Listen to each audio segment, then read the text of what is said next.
Sometimes the money you spend is not about the thing you bought or what you spend the money on. More often than not, I've seen from my personal experience that it's about the version of you get to feel like when you buy it.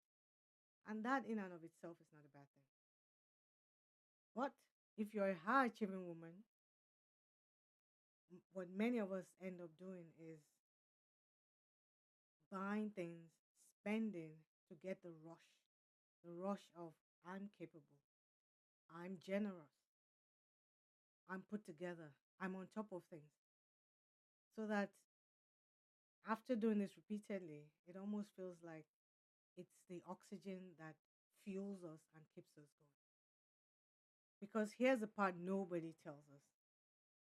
Many of us did not learn to spend from desire. We learn to spend from our identities.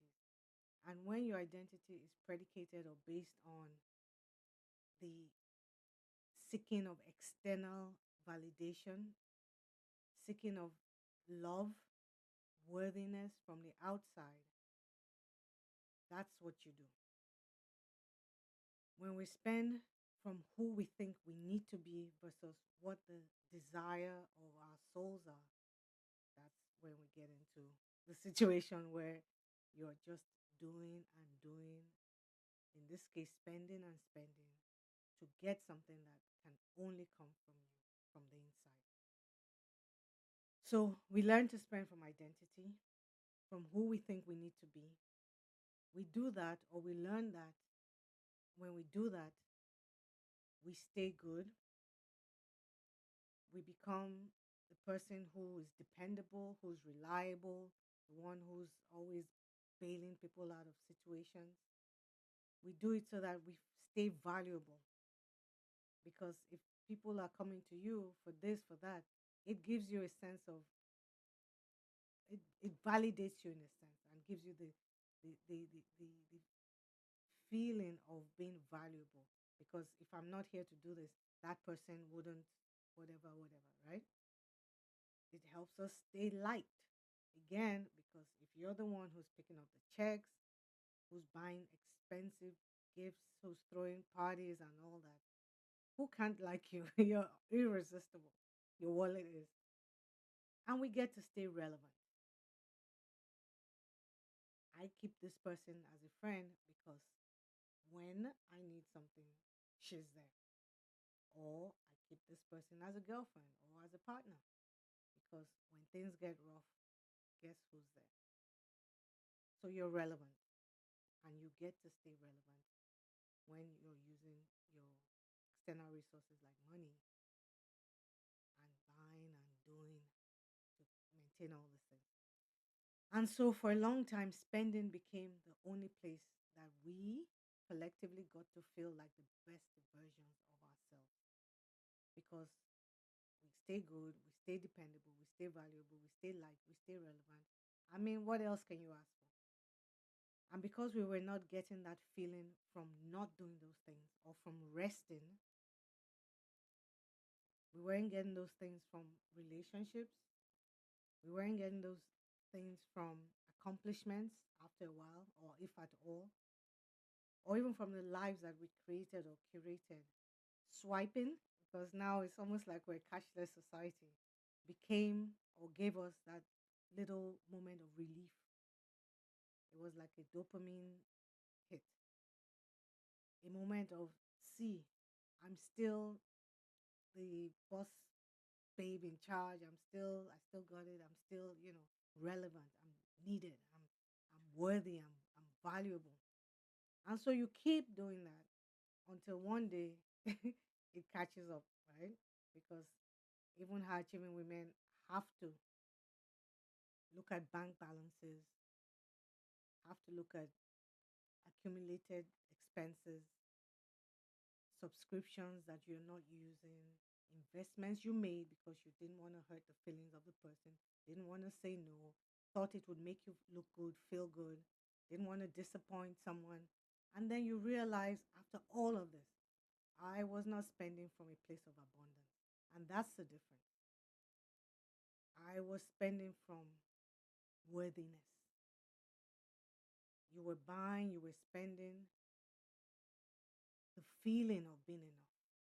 You were buying the feeling of worthiness, respect, love. And that's when things typically start to feel uncomfortable. When you start to feel that something's missing. Why is my life like this? What is going on? That's also the feeling, if you allow it, where that carries you into the moment where things start to shift. If you allow it, if you don't just keep doing, and going on and on, that's typically where things start to shift. And once that shift happens, that pause, that break, whatever you want to call it, that's when I want you to ask this question, one or more, or your own variation or iteration of it. What version of me am I still trying to access every time I spend?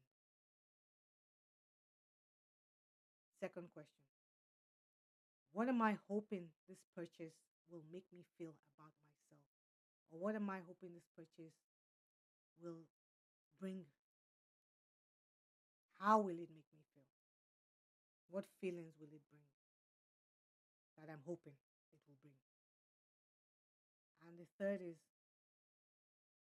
who would I be if I didn't need money to feel like her? What would that version, or who would that woman look like, feel like, be, if I did not need money to feel like her? Very, very powerful question. And so you want to ask yourself one or all. And as you do, you're recognizing this is where I am. Because everything that we do in for me, my personal practice and in my programming, body program, is without judgment or without shame. So you're asking these questions, or one of the questions, and you're also acknowledging this is where I am right now. So you're not shaming yourself, you're not pretending, you're just being truly authentic or honest with yourself, I guess, or honest with yourself. Because what you want is to create a life where the best version of you, ultimately, this is what you want, where the best version of you doesn't come from a swipe or an exchange of money for something. You want it to come from the woman that you're becoming, BE uppercase, every single day. And you want it to show up really in how you're making your decisions, in the relationships you're nurturing or not nurturing, in what you're saying yes to, the boundaries you're setting up, what you're saying yes to, what you're saying no to, how you're showing up, the relationships you're maintaining, the relationships you're curating, keeping, and how you're finally letting yourself matter. That's what this is all about. And so, if this is resonating with you, if it's landing, if it's hitting any of those things, know that you are not failing, or you were not failing yourself when you go into this situation. You weren't being irresponsible. You're still a successful, high achieving woman. You're just a high achieving woman who has learned now to use spending to feel, or you're just a high achieving woman who learned to use spending, excuse me, to feel like the version of you the world always demanded. And so now you're doing the opposite. Now you're finally ready to become the version that you are choosing. The version that does not have to exchange something to feel something. The version of you that taps into the feelings that are already there, that no more overrides them, no more ignores them, acknowledges them, surfaces them, brings them, celebrates them, because you're finally choosing you as you are. And when you do that, those things that you were chasing, you feel them already there. You feel worthy. I promise you, you feel enough. You feel valued. You feel loved. They're there already. And I want to invite you to a masterclass that I'm hosting on December 27th at 6 p.m. Eastern. It's called the Soft Shift life masterclass. It will break down exactly what's happening and how you can shift it. I want you to save your seat using the link in the description because this masterclass was inspired by the same pattern that I'm hearing a lot. I'm hearing from smart, capable, highly successful women who are performing their way through life while they're slowly disappearing inside. That's why I created the masterclass. So I'd love to see you inside. Save your seat. It's December 27th at 6 p.m. Eastern, and the link is in the description. I'll see you in the next video.